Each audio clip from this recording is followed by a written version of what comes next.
And good morning to one and all. My name is Chaya Iyer, Deputy Director Teachers Training Cell, Parul University. I extend a very sincere and warm welcome to all of you here on this webinar. Parul University, as you all know, is one of the top universities in terms of attracting international and national students, not only because of its incredible education institution, but also for the work opportunities thereafter. In this era, we all are very active on various social media, professionally and personally. Though many of us are aware of cyber threat, but generally we ignore it. Now that may be a trap. A cyber incident can happen to us anytime. Very silent, unseen, will remain in our system and at the right time will cause you very damage, I will say maximum damage, and this will spread from your device to your connected people device through email, WhatsApp, etc. Cyber attacks on individuals are more a social engineering attack and by impersonating either yourself or your social contacts. In this pandemic situation, we all teachers, we all take online classes and use to download various teaching tools from unknown sites too. So there is a need to know more in detail about the cyber threat and how to remain safe, isn't it? In today's webinar, we have chosen the most important topic, and that is relevance of cybersecurity, threat and opportunities. Because we believe that your security is your right. In this regard, today we have a very special expert speaker who believes in transformation, who helps students, freshers, and working professionals in his guidance by his guidance and life skills. He imbibes and motivates students to become cybersecurity professionals towards a very lucrative career and towards national security. Let's welcome Kottaram Ramesh. He is an entrepreneur, thought leader, cybersecurity consultant, and cyber management expert. He is the Chief Vision Officer at Skilda. Sir, I welcome you on behalf of Parul University. Namaste to all. Thank you very much, Chaya. It's a great pleasure to associate with Parul University, and I have a small presentation to the audience, and I will be talking along. Towards the end of the session, I will slow down, and then if there are any questions, anybody want to ask any details, please do not hesitate. And let me begin. Yeah, absolutely right, sir. So, dear teachers, if you have come across any doubt or any question to be asked, you may write in the comment section of your Facebook account, and I will take up those questions at the end of the webinar. So, we all are eagerly waiting to be enlightened by Rameshji. Rameshji, your turn. Okay, you're able to see my. You're able to see. Yes, yes, your screen. Yeah. The full screen, or you're seeing only partly? Yeah, you can just share the slideshow. Okay. Click on slideshow. So here we go. Yeah.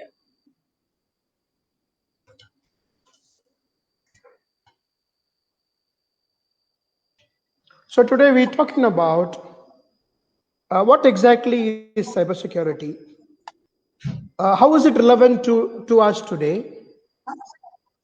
What are the threats and what are the opportunities? Because we already know that wherever there's a threat, then there has to be an opportunity, and vice versa. Why is cybersecurity relevant today?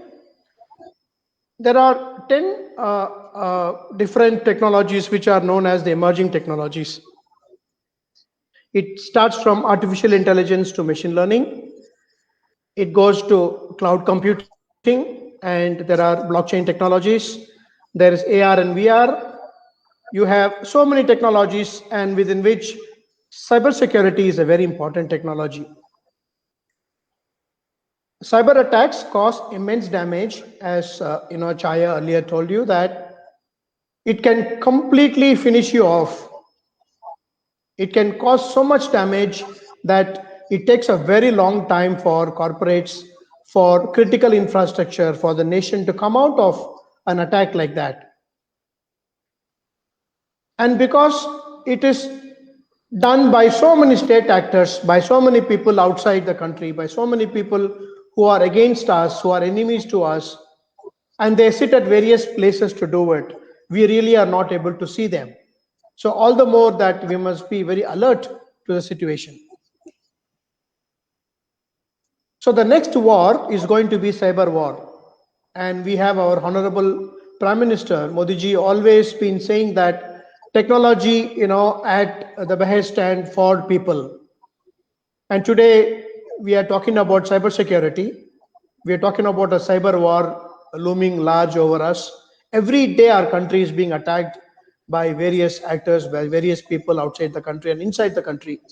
Right from a small retail shop to a large infrastructure like our airports and critical information infrastructure, banks, corporates, management, data centers, all these things are being hacked by people trying to cause a lot of chaos and disruption to us and the society. So we all know that digital transformation has already begun and is going on a big way. The last 1.5 years of pandemic has already moved all of us from a physical, positioning to a digital positioning. Right from ordering our food through e-commerce, right from ordering our, materials to work that we want on e-commerce platforms, that it being taken from somewhere and getting delivered to you, all information over the net. You order somewhere, you pay somewhere, somebody collects it, somebody delivers it. All these things are a part of the digital transformation. And with smart cities coming up across the country in a big way, there are more than 100 smart cities coming across the country. And slowly all the everything that everything that the country wants, the government wants to deliver to its citizens, there's everything moving towards a digital platform. So there is a very vast area that we are talking about. At the same time, there is always a huge threat in such an area. Why? Because it is just starting up and it is not in a fully matured state. So, which means that a lot of people get into it and try to poke in and see whether they can get fun out of it, they can get money out of it. So there's an urgency to improve and protect ourselves, our strength, and our critical information infrastructure. So let me draw an analogy between malware and corona, which is affecting us in a big way. Typically, malware is something that is a virus that sits inside a system, an endpoint, a device, maybe your own mobile phone, maybe your laptop, and that is moved by somebody outside your system to find information about you. So the malware and corona both attack you unseen because you cannot see them, right? You don't see them. Somebody has picturized how it looks like, but you and I have not seen it. We can't see it. It works from the inside. It doesn't sit outside you. It is sitting from inside your system.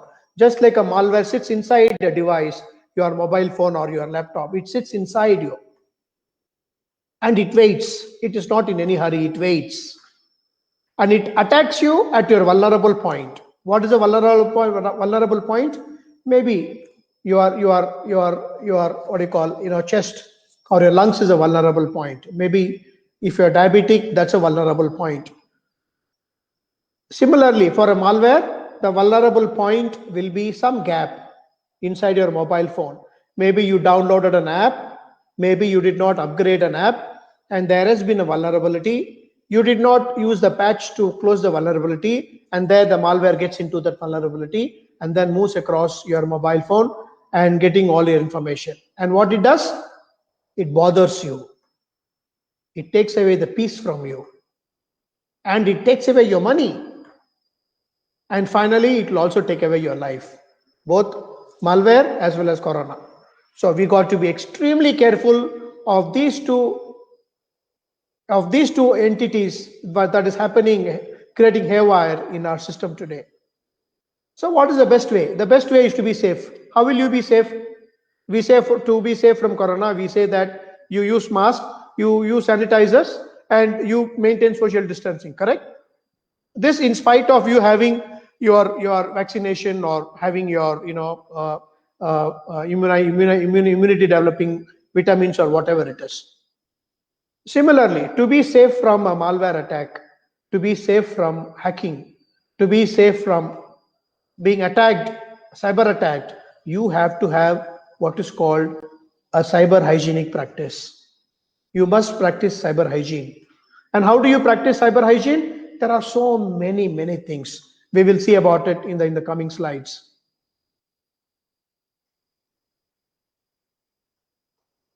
So the threat today that is looming large over us because of a cyber attack is loss of data. Data is the new gold. Oil was the gold. Today now data has become the new gold. Why? If I have data about you, if I have data about your bank transaction, if I have data about what are you ordering outside, if I have data about where are your properties and where are the documents you kept, and if I'm able to take the data, I can weaken you directly. I can attack you directly. Loss of money. Many elderly people are today losing money.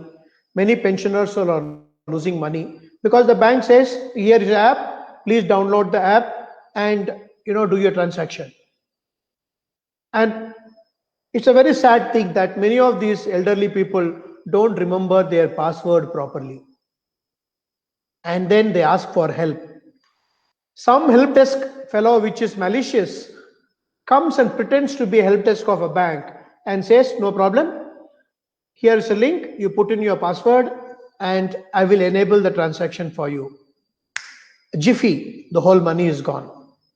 And so are the people. So the threat today is loss of money, loss of property. Many people who have during this pandemic and even before that have not digitized their documents, and if they have not secured it properly, and by which way they have exposed the original document to some crook who was able to manipulate that and work on it and take away the entire property from people. Many companies have lost business. How did they lose business? The malware that is injected into their server or into their machine, into their computer, collects all information about their business. Who are they working with? What is their bank transaction? Where are they buying? Where are they selling? Where are they giving credit? What is their financial status? What is their marketing plan? They collect all information about this. And these guys, these hackers, sell it to a competitor, sell it to a foreign competitor, sell it to another competitor who buys the data and then plans to take you out of business. Loss of reputation. There are a lot of people whose videos and photographs have been morphed and they have been put up in the social media, in YouTube, in all kinds of Instagram and all social media handles, and thereby they've caused immense damage to the reputation. You may tomorrow come up and say, no, it is not me, I did not do it, but then that is over a period of time. What damage has been caused has been caused. At least a few number of people still remember that no, maybe you did do it. So loss of reputation. Apart from all this, loss of peace. Already we are all suffering from a pandemic. Already the children are able to go to schools, there is work from home situation, and then there are financial implications, loss of pay and pay cuts. We are already having a lot of trouble. And to augment that trouble, if you lose your money, if you lose data from your phone, if you know that somebody is attacking you, somebody is taking away images from your gallery and they're going to give it to somebody, and because of that he's threatening you, and because of that you have to pay. Headache means headache. All these things tend to completely take away the peace from you, is it not? So all this is happening because of what we call as hacking. So what is hacking? What is hacking exactly? What happens in hacking? So infiltrating the internal mechanism of a process and infecting it with an intent is called hacking, which means it will try to bring about a new change, a new result by modifying the process which is in place. And definitely we find it difficult because these things work from the inside. What exactly do I mean? I mean to say that if there is a process that you will get up in the morning, you will have your coffee, you will read your newspaper, and you'll go about your work. If this is the process that is very relevant to you and you're very happy doing this, I disrupt the process by saying that, okay, instead of the paper, here I give you a tab. You can look at it and look at various information that you want to. I have infiltrated your routine. I have taken away the privilege of you seeing your newspaper. I have introduced a new element called a digital tab for you to see. I have hacked into your system. Very simple. So if I am able to enter into your mobile and if I'm able to change your transaction, originally you wanted to send money to Parul University. That was your intent and you have created everything. I come deceptively and I put myself as Parul University. I put all the names and I put all the logos and everything as Parul University. And only thing is when you press to pay, it goes to another gateway. That is hacking. So your original intent was to pay elsewhere and I hacked it and move inside and take this a new direction. That is called hacking. And who does this? I don't do hacking. I am not a hacker. I teach hacking, but I am not a hacker. You are not a hacker. Then who is the hacker? Who does all these things? Hackers do all these things. And why do they do? They do basically for revenue, for money. Earlier, when there were mafias and gundas internationally, we have seen in a lot of English movies. The mafias Don sitting and rolling roost and a lot of machine guns and dogs and a lot of guys who picked up from the gymnasium and all that. Now all those things are not required. The mafia have also become very, very intelligent. They've just hired some geeks. They've hired some brilliant students. They've identified brilliant students. They've motivated them and they have taken them en masse. They've given them all facilities they want. And these hackers then go and attack a bank. They siphon off the money. The money moves to numbered accounts outside the country. There is no police chasing. There is no bike chase as you see in movies, no nothing. And these monies are then used for terrorism, used for drugs, used for various other nefarious activities without anybody being even able to trace where it is. So hackers today are a huge nuisance to the society. Now there are kids who practice ethical hacking and stuff like that. All those things are fine because when you want to learn how to defend, you also should know how to do some offense, right? Like you practice judo or you practice some martial arts. You also should know how to do the boxing. You should know how to attack if you want to know how to defend. So that is okay, fine. But when we are looking at hacking done in a very organized way, thereby creating a lot of problems for the people, for the corporate, for the country as a whole, then it becomes a parasite. It becomes a very, very dangerous, virus, an animal that we need to deal with. So then there are a lot of spies. You have China has got a complete army of cybercrime hackers. They call the China hackers army. They have a huge army, about 500,000 people working in that army. What does this army do? They attack all their enemy sites, like they attack India, they attack our nuclear facility, they attack our communication, they attack our banks, they attack our transport system, they attack our water management system. Everything that can cause a concern and that can cause a chaos to the nation, this Chinese army sit outside, position themselves across the world, and then they continuously attack all the segments to make sure that they cause disruption.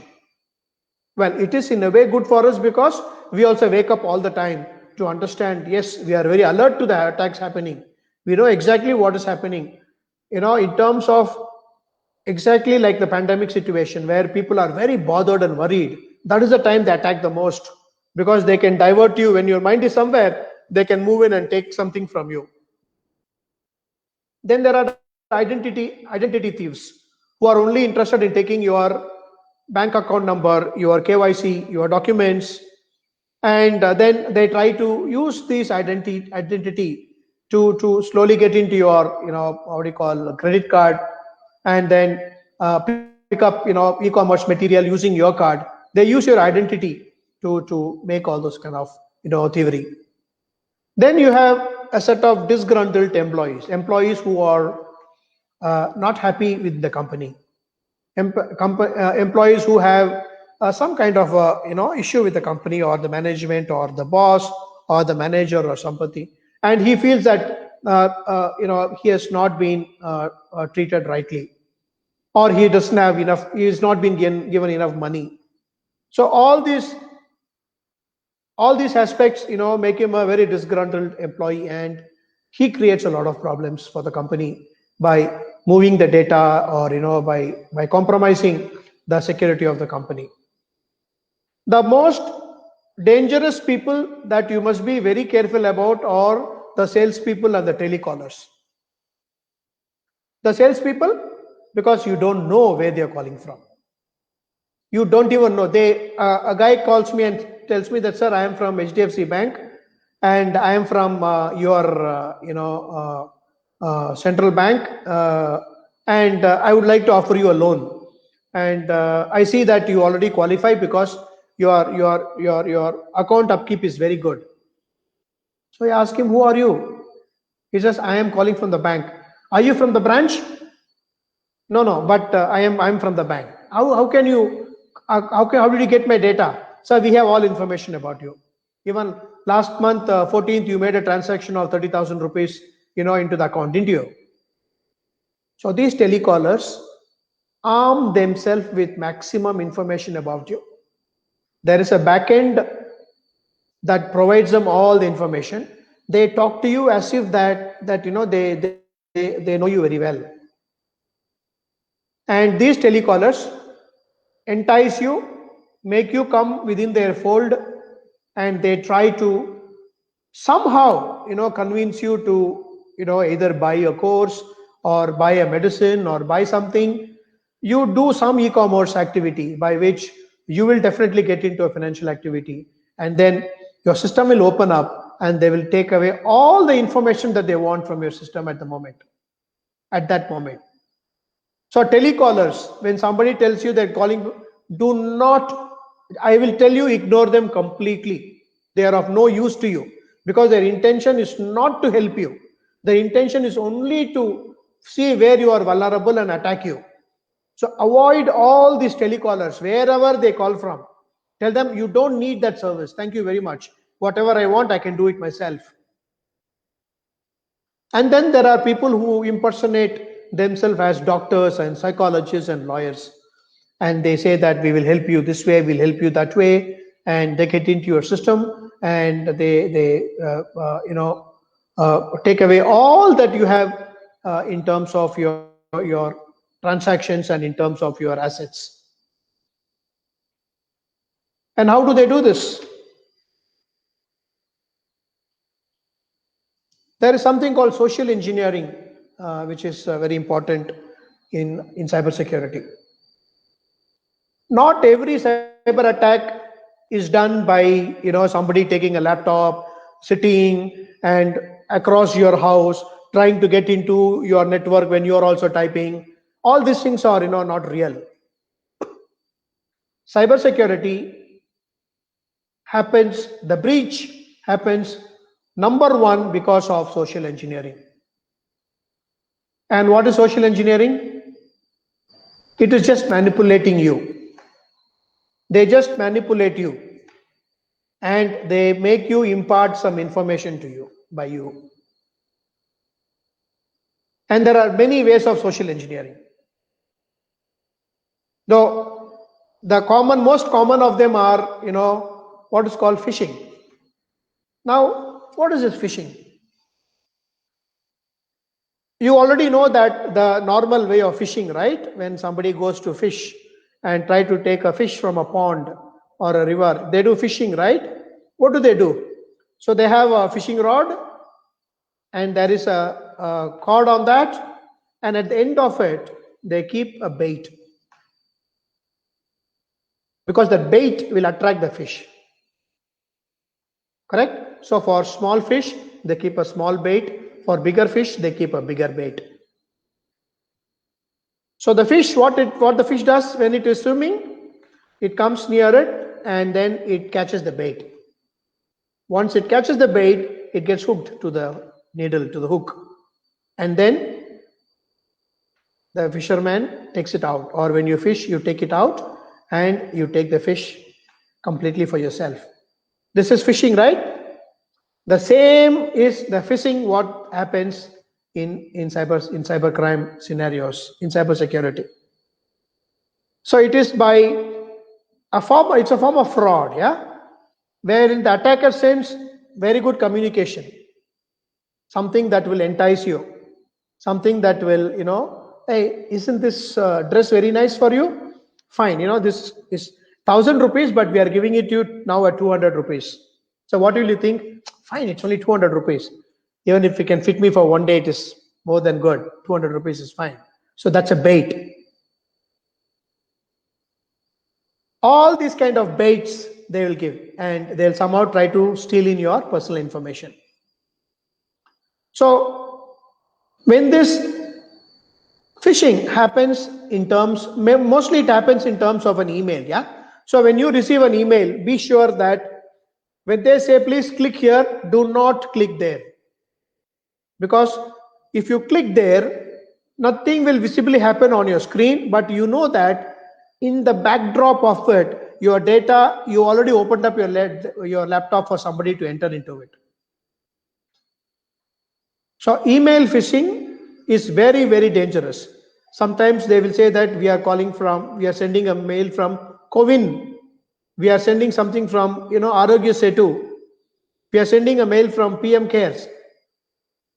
Be very, very careful. Check the spelling. Check the spelling properly. You will see that in the PM Cares, it will be PMKARES. Means that it is not the original PM Cares. It is a duplicate PM Cares. You got to be very, very knowledgeable about this. If you open your laptop or if you look at your screen, you will see hundreds of such links that must have come. You must not have opened it. Watch it carefully. You will see that there are some mistakes, grammatical mistakes. There are some, mistakes that you can very glaring, but in the first time you wouldn't have seen it. But if you see now, you know that, wow, yes, this is not right. This is nagli. This is not the asli one. Yeah. So phishing, be very careful. Then you have something called smishing. Smishing is nothing but phishing in the form of an SMS. So it comes as an SMS and say that, okay, this is because you may not have a laptop, right? So how will they reach you? They send you an SMS and say that, thank you for so and so. Please click here, and rate us so that, we are thankful for your rating. And if you rate us, you will get some award. You'll send some gift. So therefore, no reason you'll go and click that on the SMS, and there goes your complete security. And then there's something called wishing, in which people talk to you on the phone and use voicemail, voice communication to goad you and to direct you and to tell you that, okay, are you here? Excellent, very nice. I think you are very good in handling internet. Now, do you see the small link? Can you go to there? Ah, very good, very good. Now I see you. You are very close to achieving your target. Can you press here so that we'll do the transaction for you and do it and you are finished.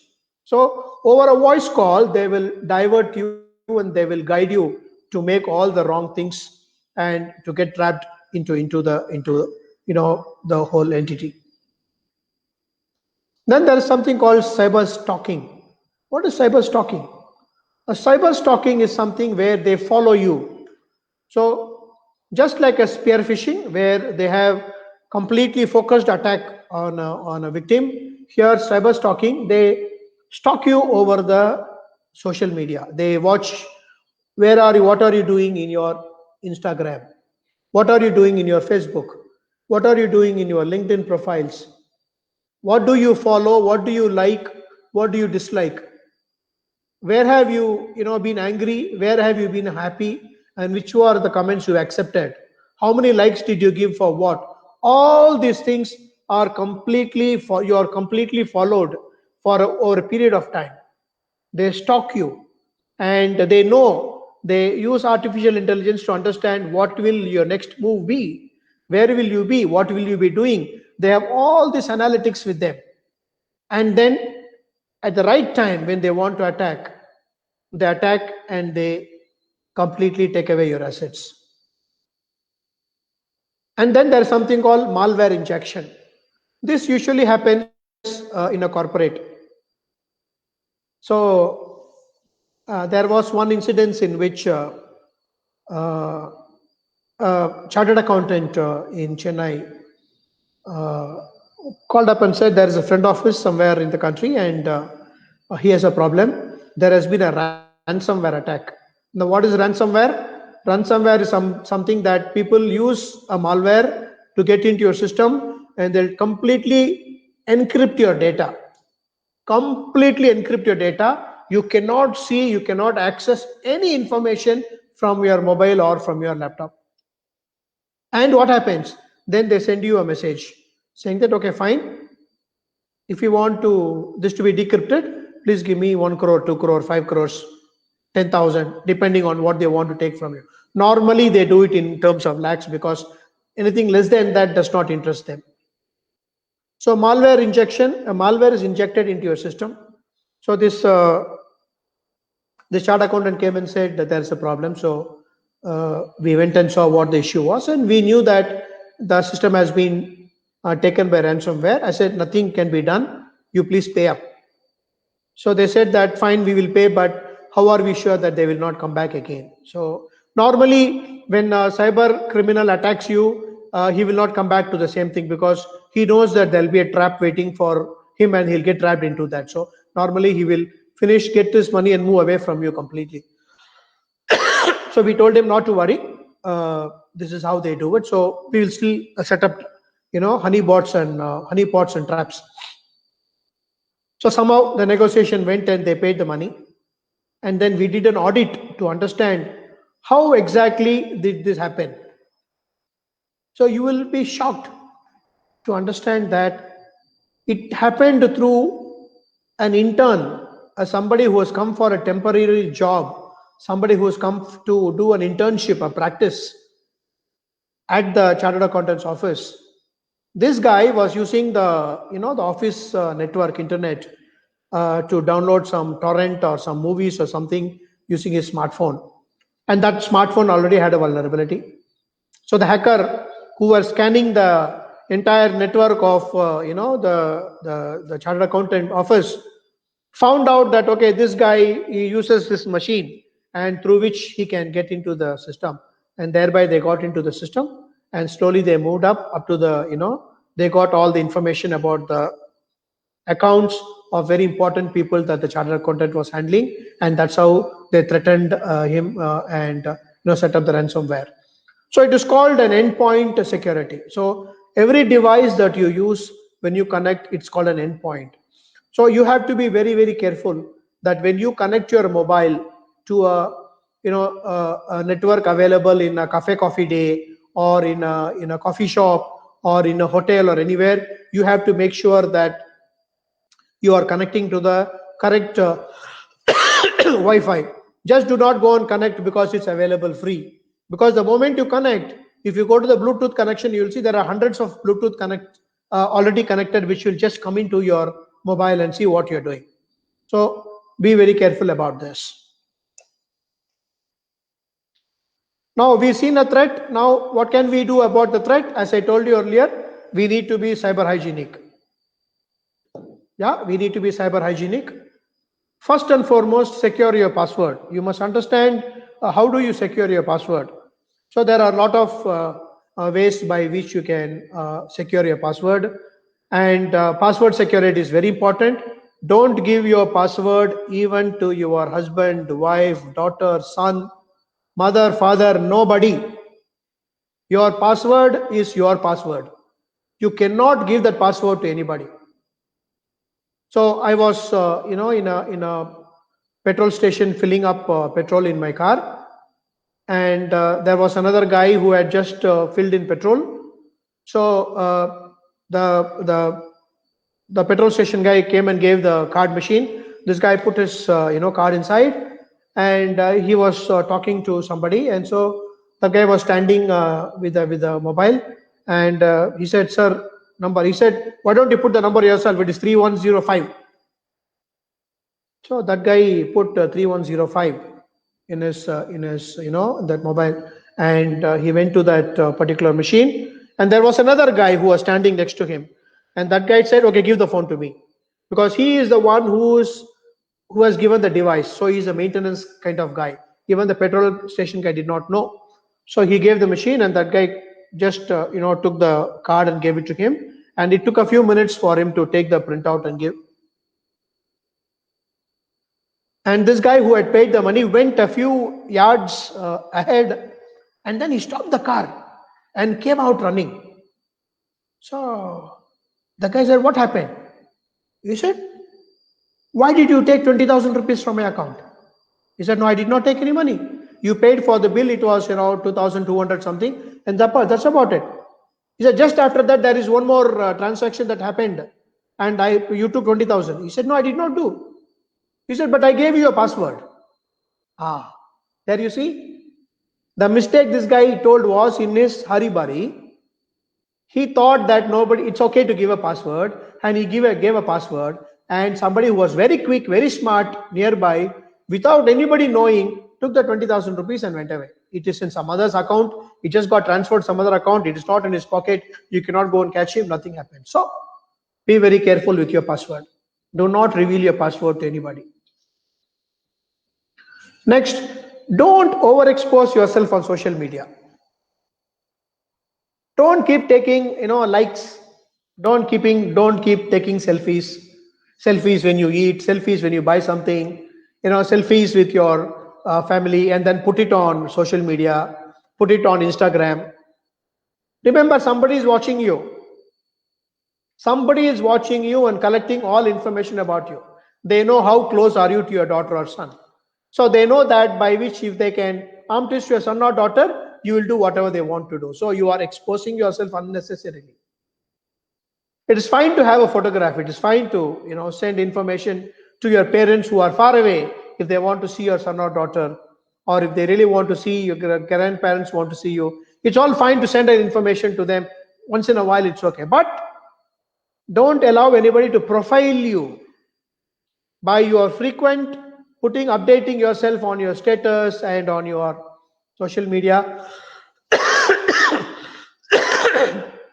Sorry, you are exposing yourself unnecessarily. You cannot have more than, Danter says that you cannot have more than 150 connections. You cannot concentrate beyond 150 connections in your device. That's a maximum a human can take. So you have to be very, very careful that do not expose yourself overly on the social media. We are working on a zero trust policy. Nobody trusts anybody, because we don't see anybody anymore. Companies are saying that I have given a laptop to my employee, I have given the connectivity to him, and I still don't see him. So what do? I ask him to keep the camera on. And what does the guy say? He says, sir, my network is very weak. I need to switch off the camera. And companies cannot keep spying at their employees. So there is a complete zero trust. You must practice zero trust. You must not trust anybody. When it comes to digital practice, the first and foremost thing is that you should say is that I don't trust you. So what happens? If I want to trust you, then I set up a certain parameter. Okay, are you Ramesh? Fine. Are you this? Okay, I have seen your photo. I know your voice. Okay, fine. We have interacted. Okay, fine. Then there is little closeness to what you do. So there is a practice of trusting somebody in the digital scenario where we are today. You got to be extremely careful on this. Safeguard your family's data. You must safeguard your family's data. Everybody, all information, it's on WhatsApp, it's on some other social media, it's on, you have stored the data in your mobile phone, means somebody can hack your phone and take away the data, right? So you got to be very, very careful when you put this data in your mobile phone.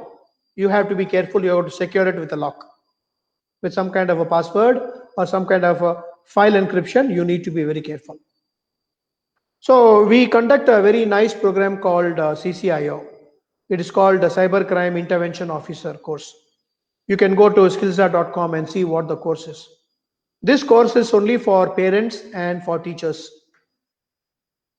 So there's a 5-day program and 2 hours per day, mostly over the weekend, where we teach you everything about mobile security. We teach you about how gaming impacts students and your child. Do you find your child misbehaving or not behaving properly? What is the reason? Is their digital affinity or their smartphone a reason for it? Are they getting cyber bullied? Is there any sextortion? Is somebody trying to threaten them over the internet, or what is it?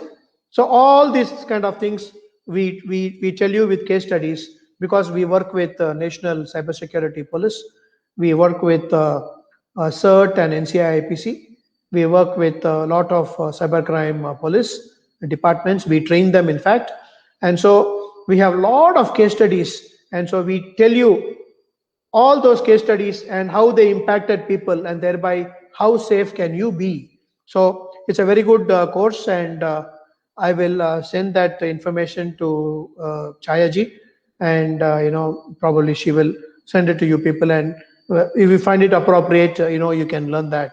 It tells you about password security, cybercrime issues.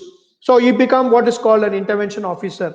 So suppose you are into a gated community, that if you are given that certificate and ID card that you are a cybercrime intervention officer, then even the police will try to reach you and ask you for your help. That, sir, within this society, there is some complaint, there is some problem, and can you talk to the child? Because if the police comes and talk to them, the child will get scared. So you are an uncle and auntie within the system. So can you go and approach and see whether we can sort out the problem? So you become what is called as a first responder.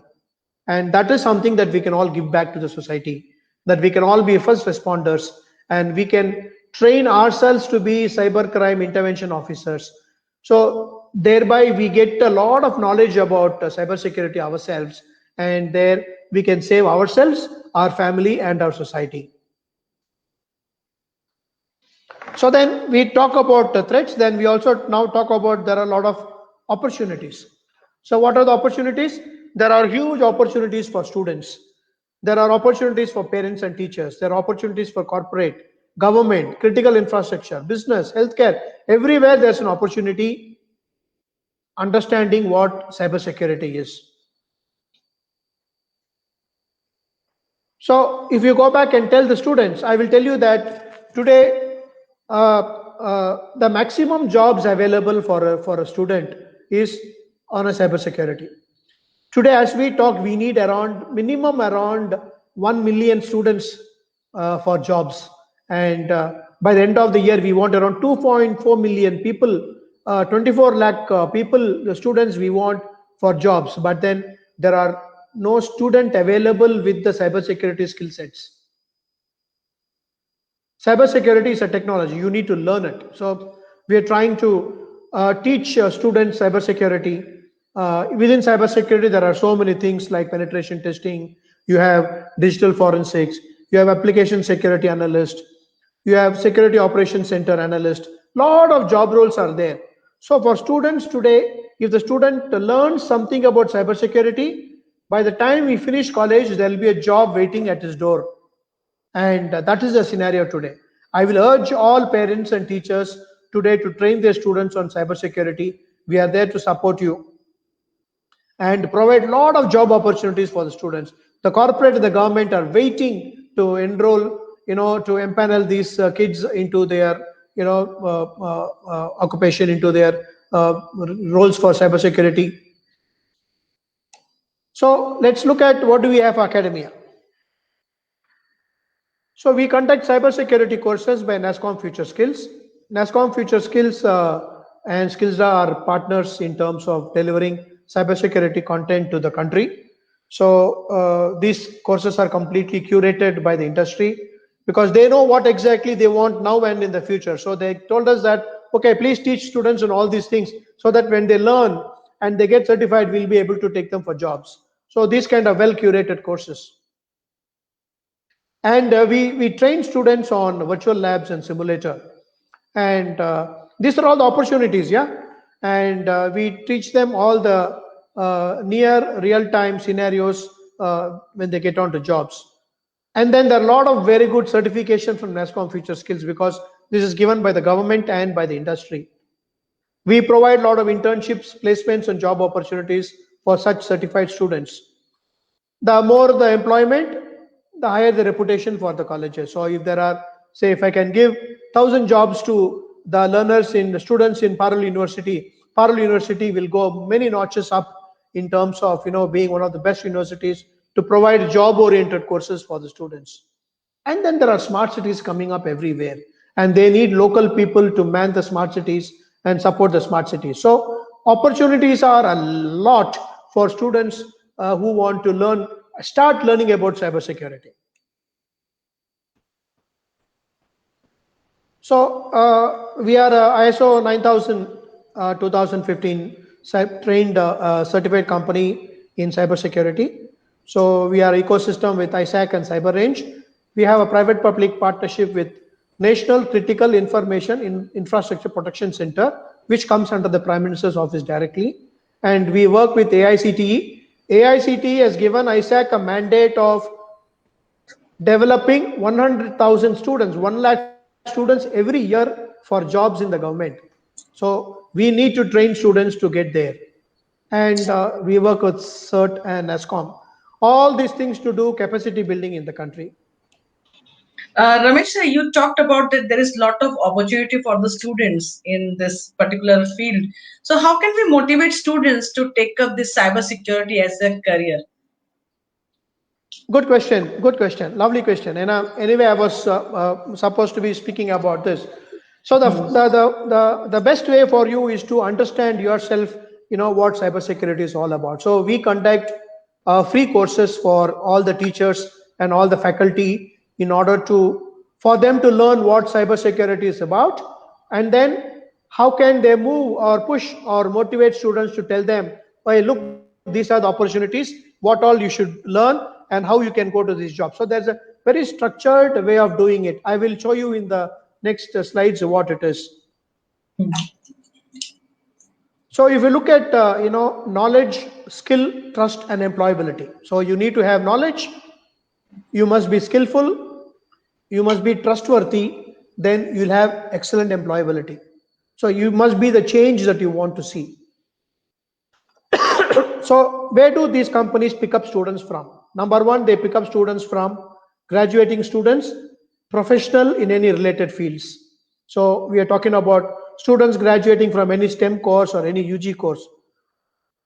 By saying UG course, I'm talking about BSc Physics, Chemistry, Mathematics, Statistics, biochemistry, any UG course.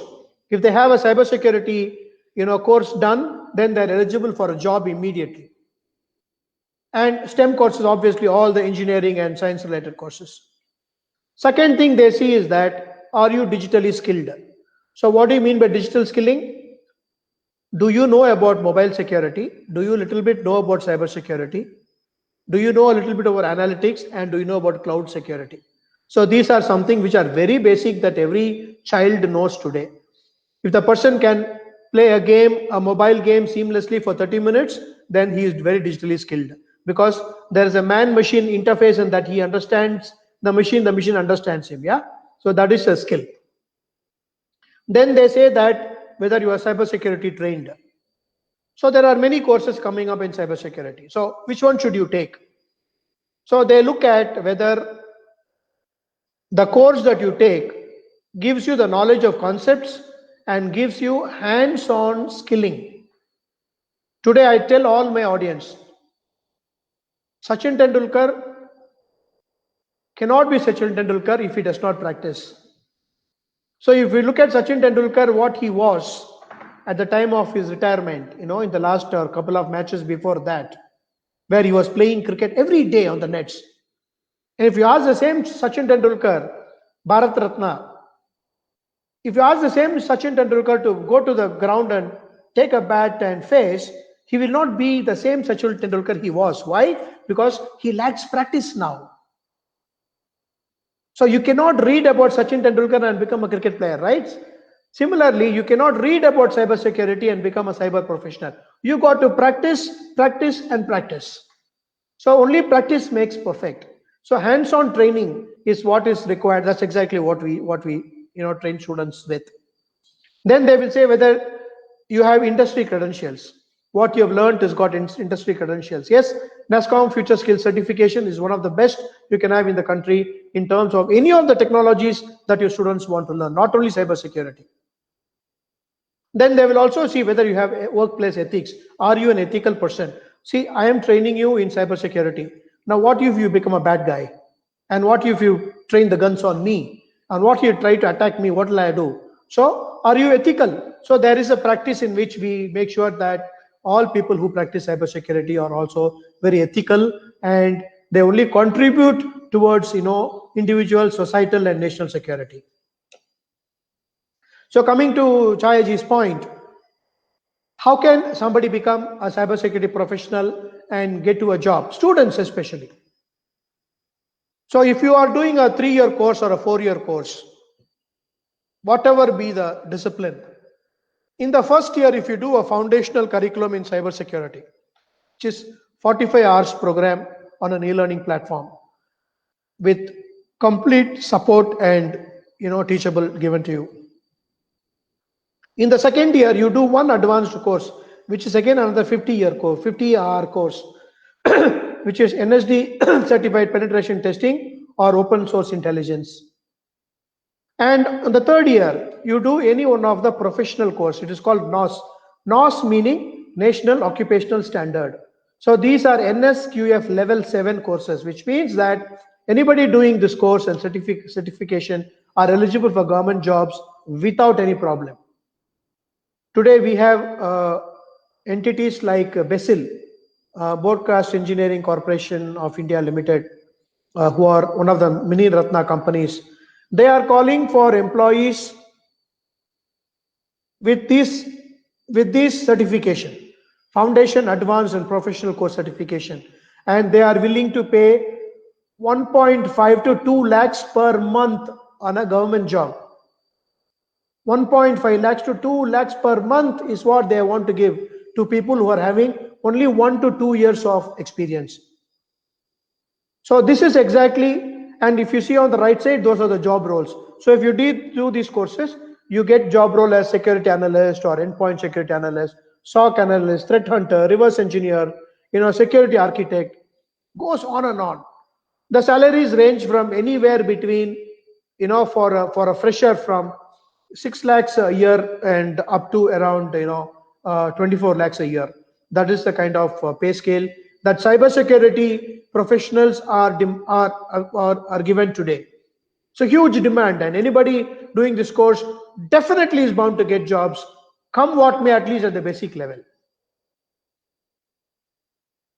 So apart from training students on the basics in the theory and the practice, this is our lab which we have, and you can see me there standing, and I am kind of training the Tamil Nadu Cyber Police in terms of certain cybersecurity issues.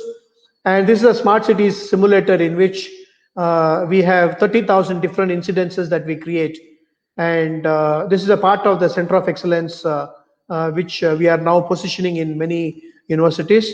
And yeah, university having this along with the courseware and the virtual labs will demand huge respect in terms of associating with corporates, because corporates will say that the students who learn this as part of their curriculum and come out all will be gold standard in terms of employability, and thus such students will get very big pay scale and excellent future and career as they go forward. So these are some of the academia, industry and government that are connected with us. And as you see, we are closely working with ISAC and thereby with AICT and NEET 2.0. And there are a lot of opportunities for us to support academia in order to strengthen their resolve and go forward in cybersecurity. I would like to say one thing ahead. I think I wanted to say this in the front first itself, but I'll still say it, that there is a saying that the defense and ministers speak that the man behind the machine is very important for an operation or defense operation. Similarly, we feel that teachers, librarians, staff, professors, head of the departments, and people who work in building the curriculum, all these people are extremely important for our society in terms of making society more conscious about the trends that are happening and future technologies. So we really appreciate and we salute all the teachers for all the hard work and for all their selfless participation. And we would like to provide them free of cost special programs to upgrade themselves, and also provide them with the cybersecurity certified intervention officer course, certificate and ID, and thereby they get motivated knowing about all these things, and thereby they'll be able to guide the students and to have a very resilient cyber secure India now and in the future. Wonderful, wonderful, sir.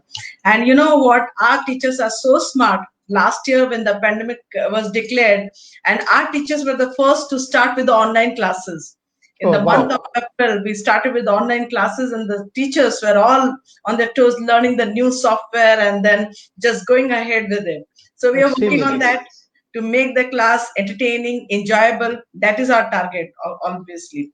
And thank you so much, sir, for giving us such a wonderful information. And the session I enjoyed thoroughly. I really enjoyed the way you speak. I really appreciate you for that. And thank you so much. And my special thanks to all the viewers. I hope you have learned a lot from Ramesh sir today. And we'll definitely meet sir, Ramesh sir. And definitely. We'll talk about the courses. Definitely. Yes, I'm very happy to involve myself with Parul University. And we stand by to support Parul University in all ways possible. And thanks to all the listeners and audience today. And I will keep it open for a couple of minutes. If there is any question, anybody can unmute your mic and ask me. Actually, I'm just on the Facebook and I didn't see any question coming up. They're all listening and trying to understand what you're saying. So no question from their side. So it's wonderful. Very good. They will probably get back to you, on your Facebook later. Yeah, definitely. And then I'll put forward those questions to you. Definitely. Thank you very much. It's been a great pleasure. Thank you so much, sir. Okay, My thank you. thanks Thank to webinar staff for helping me in conducting this session so smoothly. Thank you so much. Bye-bye. Take care.